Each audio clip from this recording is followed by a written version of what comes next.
This is GM Word of the Week, and I'm Fiddleback. Glass. Our goal here at the Word of the Week is clarity. Well, okay, that's not quite true. Our goal here at the Word of the Week is popularity. We're human beings, after all, and we want to be liked, and we want to be renowned. And one of the ways to achieve that is to do something no one else is doing and do it really well.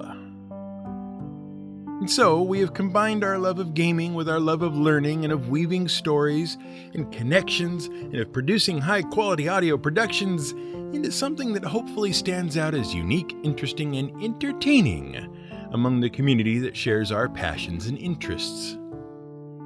Sometimes our compulsion to over-explain is an absolute curse. Our point is that we here at the Word of the Week strive for clarity and transparency. We wish to illuminate and to be a vessel, a container into which we can pour knowledge and deliver it to you. And of course, we strive to be aesthetically pleasing, to be, dare we say it, a work of art.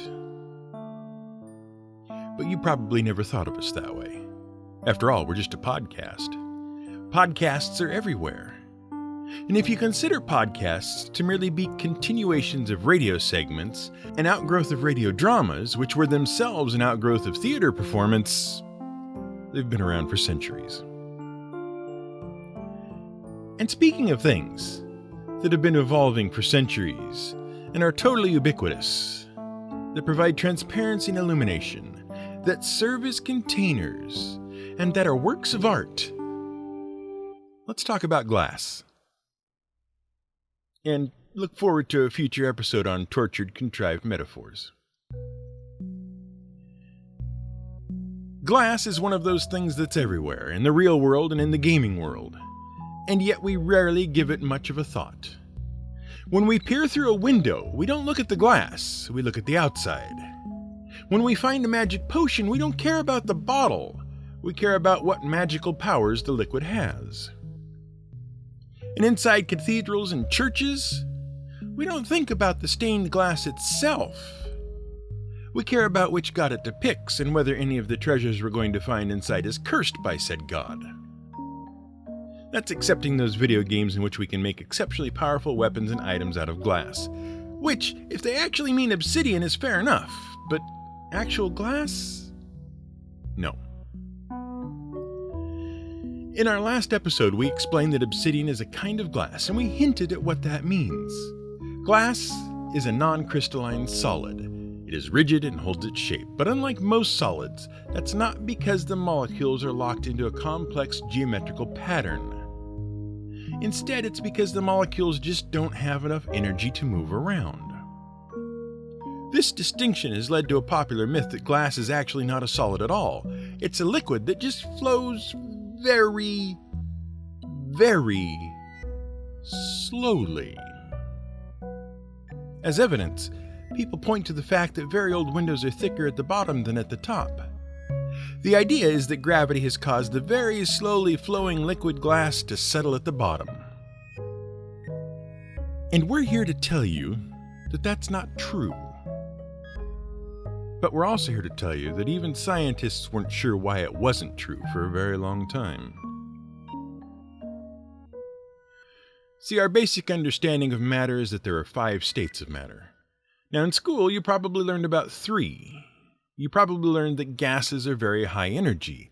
The molecules are rushing around unconstrained. Gases flow and expand to fill their containers. They spread out, diffuse, and mix together. Liquids flow too, and they will conform to the shape of their container. But the molecules are a little calmer, and various intermolecular forces hold the liquid together. That's why it doesn't expand. Solids are at the lowest energy state. The molecules are locked into position by atomic and molecular forces and can't flow at all. Then there's plasma, which is like a supercharged gas. Now that has nothing to do with blood. The plasma in your blood is just the liquid part of your blood. It's just a name. Plasmas are what happens when you heat up a gas so much that you actually start to disrupt the atoms inside. That leaves the atoms with electric charges, but it also leaves them very diffuse. So much so that the molecular forces between the atoms are non-existent. And that allows electrical and magnetic forces to flow very easily through plasmas. See, in the other states of matter, electrical and magnetic forces are limited by the other forces holding the stuff together, but not in plasmas. Neon lights are full of plasma, as are those little glass lightning ball thingies called plasma globes. And it's those weird electrical properties that make them glow so brightly when just a little bit of electricity passes through it. Stars are also pretty much entirely made of plasma, and that's what allows the energy generated deep in their hearts to reach the surface and radiate out into space.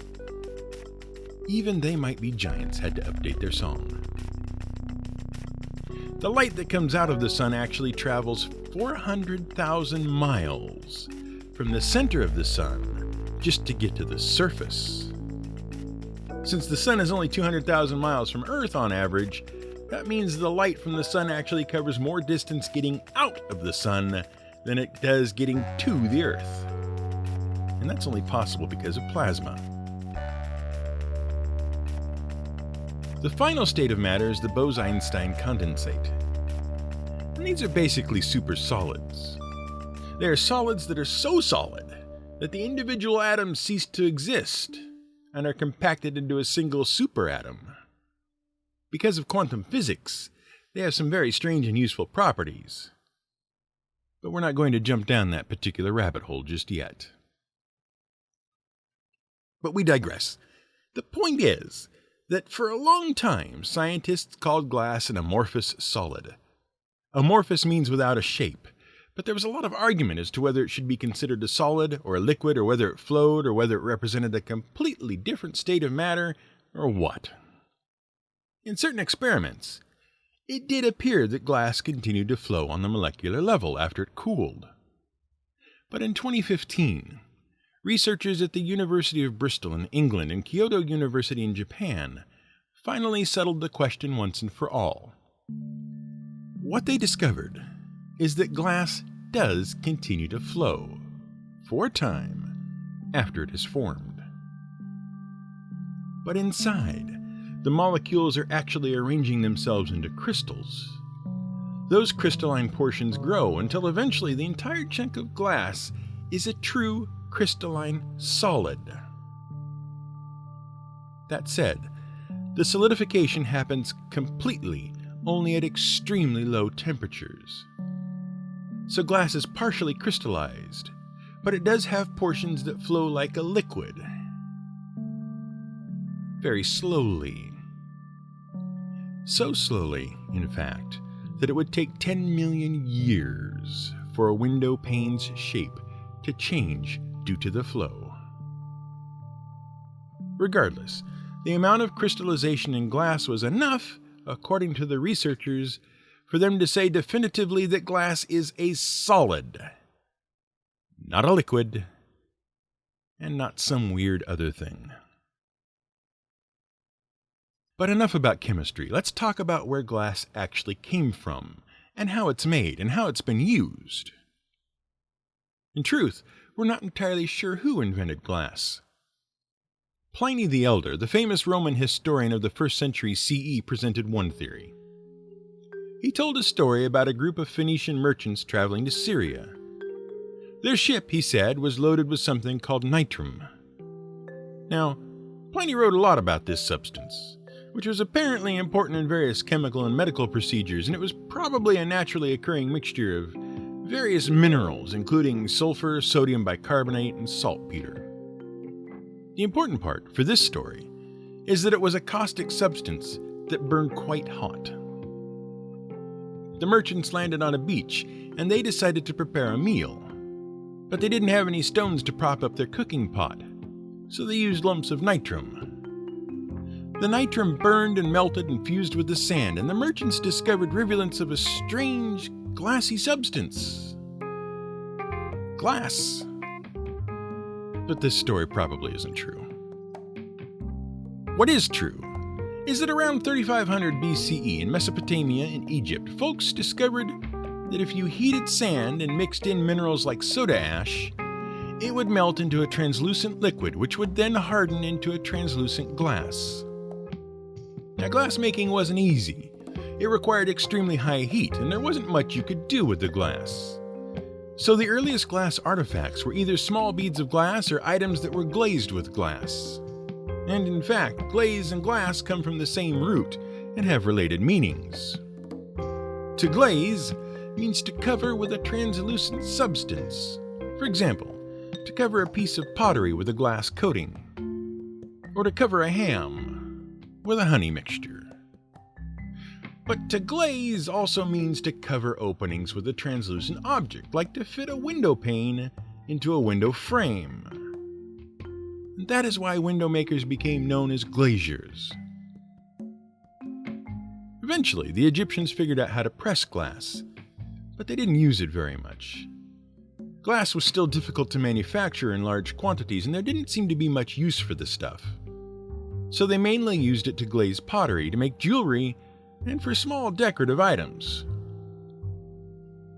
But in the 1st century BC, along the coast of modern-day Syria and Palestine, someone made a discovery that would really allow glass to take off. They discovered that if you stuck a small pipe into a blob of molten glass, you could blow a glass bubble. And if you let that bubble harden, you had a glass container. Within a few years, glass blowing techniques became very advanced. By heating and cooling portions of the glass, spinning them, shearing them, or pinching them off, one could make very complex hollow shapes out of glass. To this day, glass blowers, also called gaffers or glassmiths, use the same basic tools and techniques that were invented 2 millennia ago when free-blowing glass. Of course, there are other newer techniques.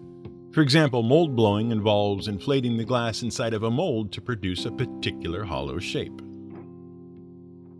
In 63 BCE, the Roman Empire invaded and conquered the land of Judea, which included the areas of modern-day Israel and Palestine.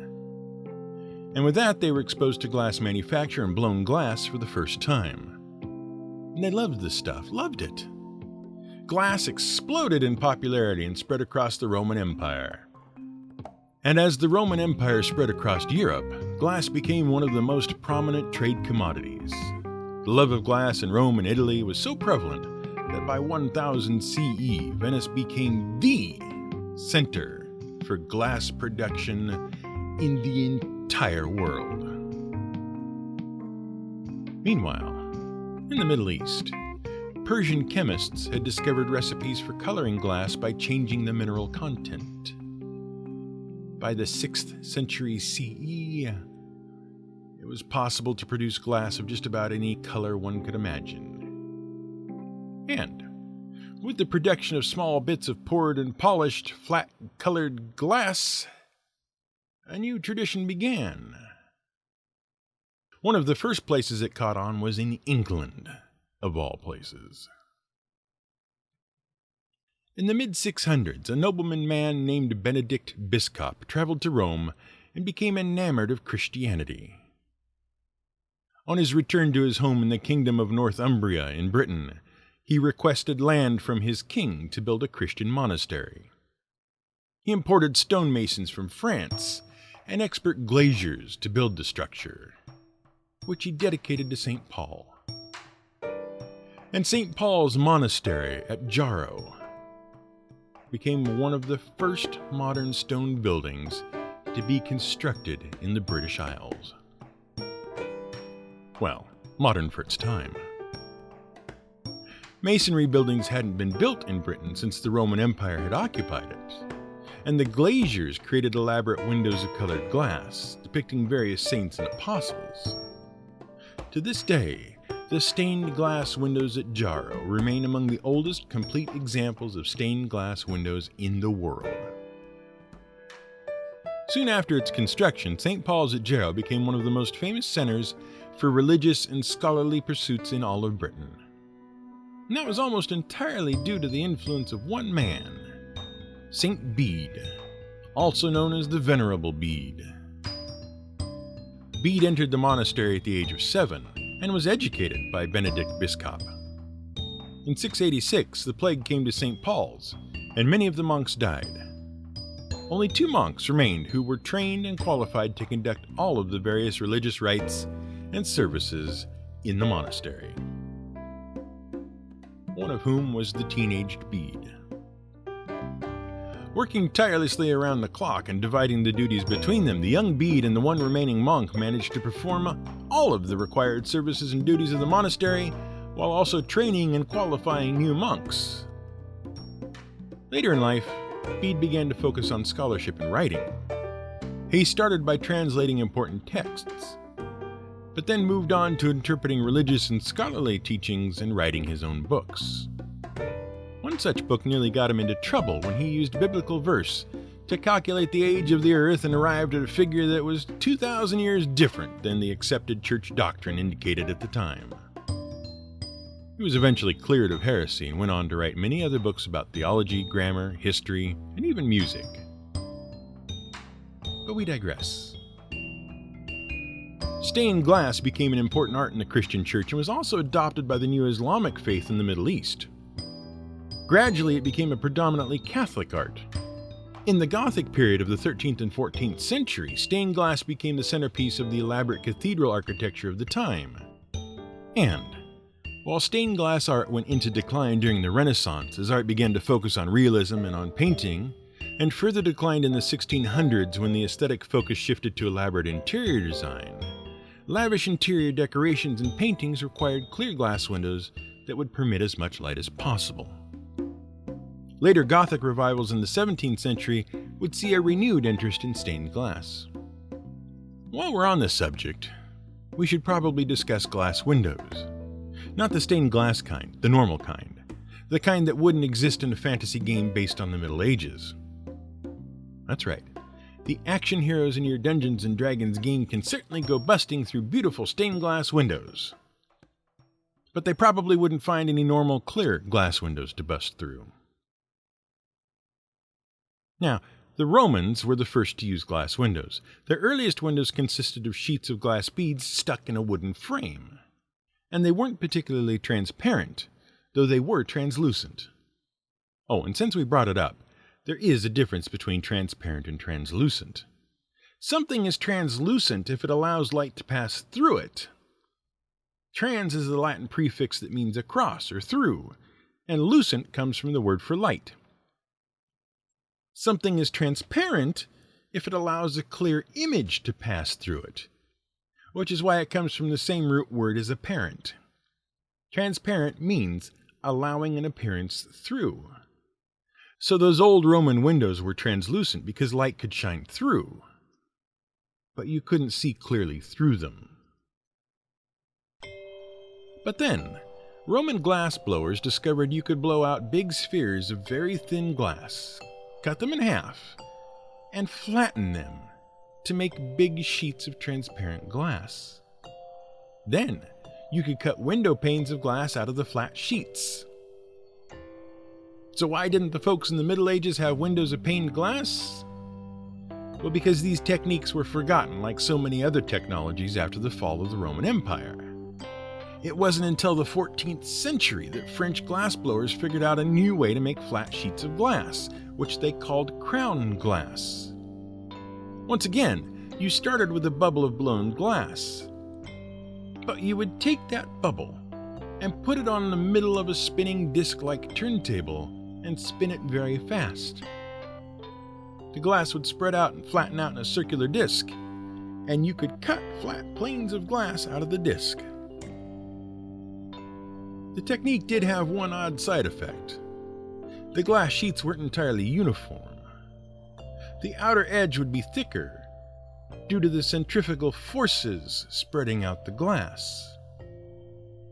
But glaziers simply mounted the heavier, thick edge of the windows at the bottom. And this is why old windows are thicker at the bottom. It has nothing to do with glass being a very slow-moving liquid.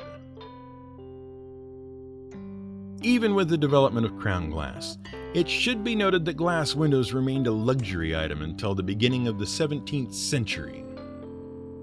So what was a peasant to do in the Middle Ages? They needed to let light into their house, but they also couldn't leave open holes in the wall because of things like weather and winter. So the most common practice was to soak a clean, thin animal skin in oil. That would render the skin translucent, and it could be used as a covering for a small window.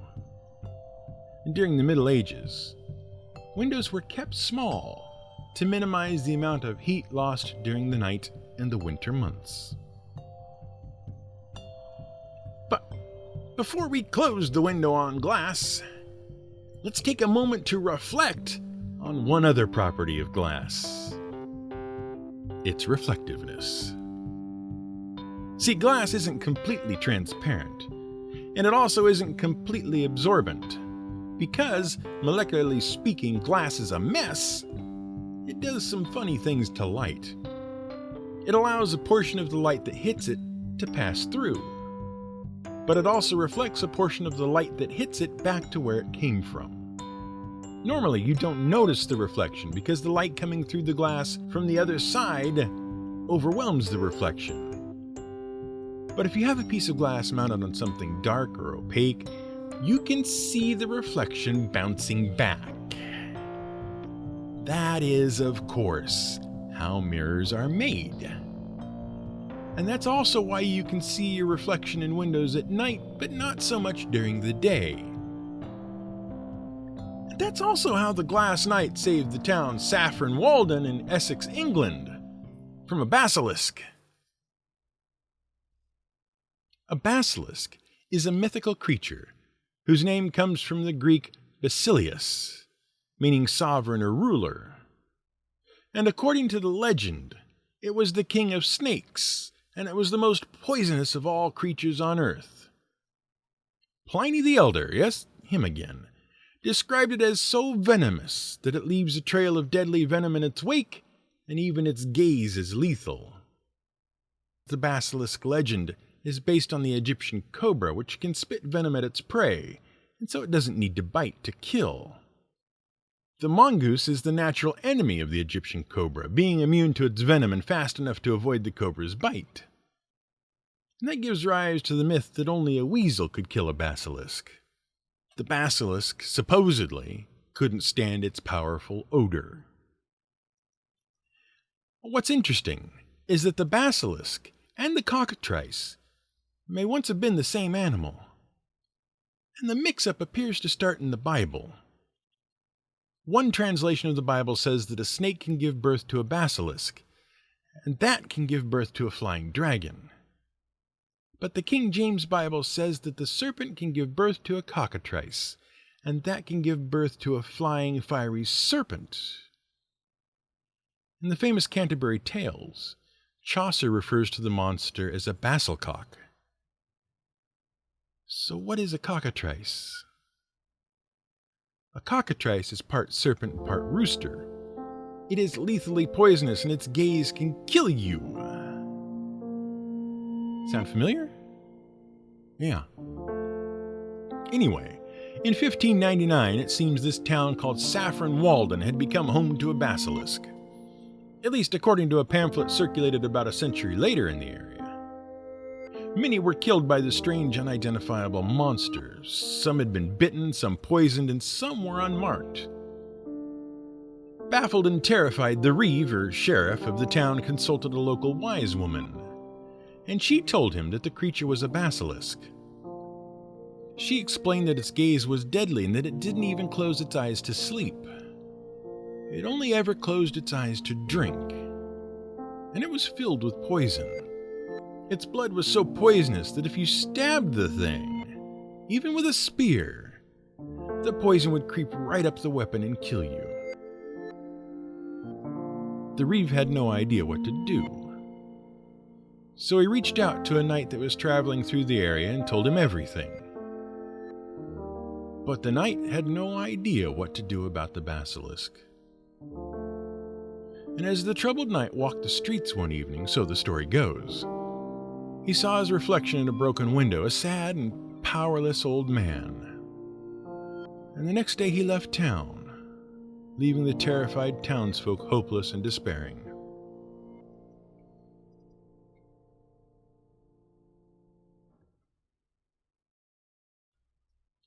But the knight returned a week later, and he was clad in shimmering armor made of mirrors of pure crystal glass. He hadn't abandoned them. He just had to commission a suit of armor.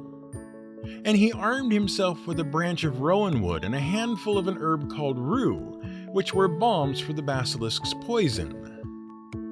And when he went to do battle with the basilisk turned on him and saw only its own reflection and dropped dead. For the knight had realized something when he saw his reflection. He understood why the creature always closed its eyes when it took a drink. The basilisk knew its gaze was so deadly, it would even kill itself with its gaze. And that is the story of the Glass Knight of Saffron Walden. This has been GM Word of the Week. It's written and researched by the Angry GM and produced by me, Fiddleback. You can support us on Patreon at patreon.com/GMWordOfTheWeek. You can find more at gmwordoftheweek.com and theangrygm.com.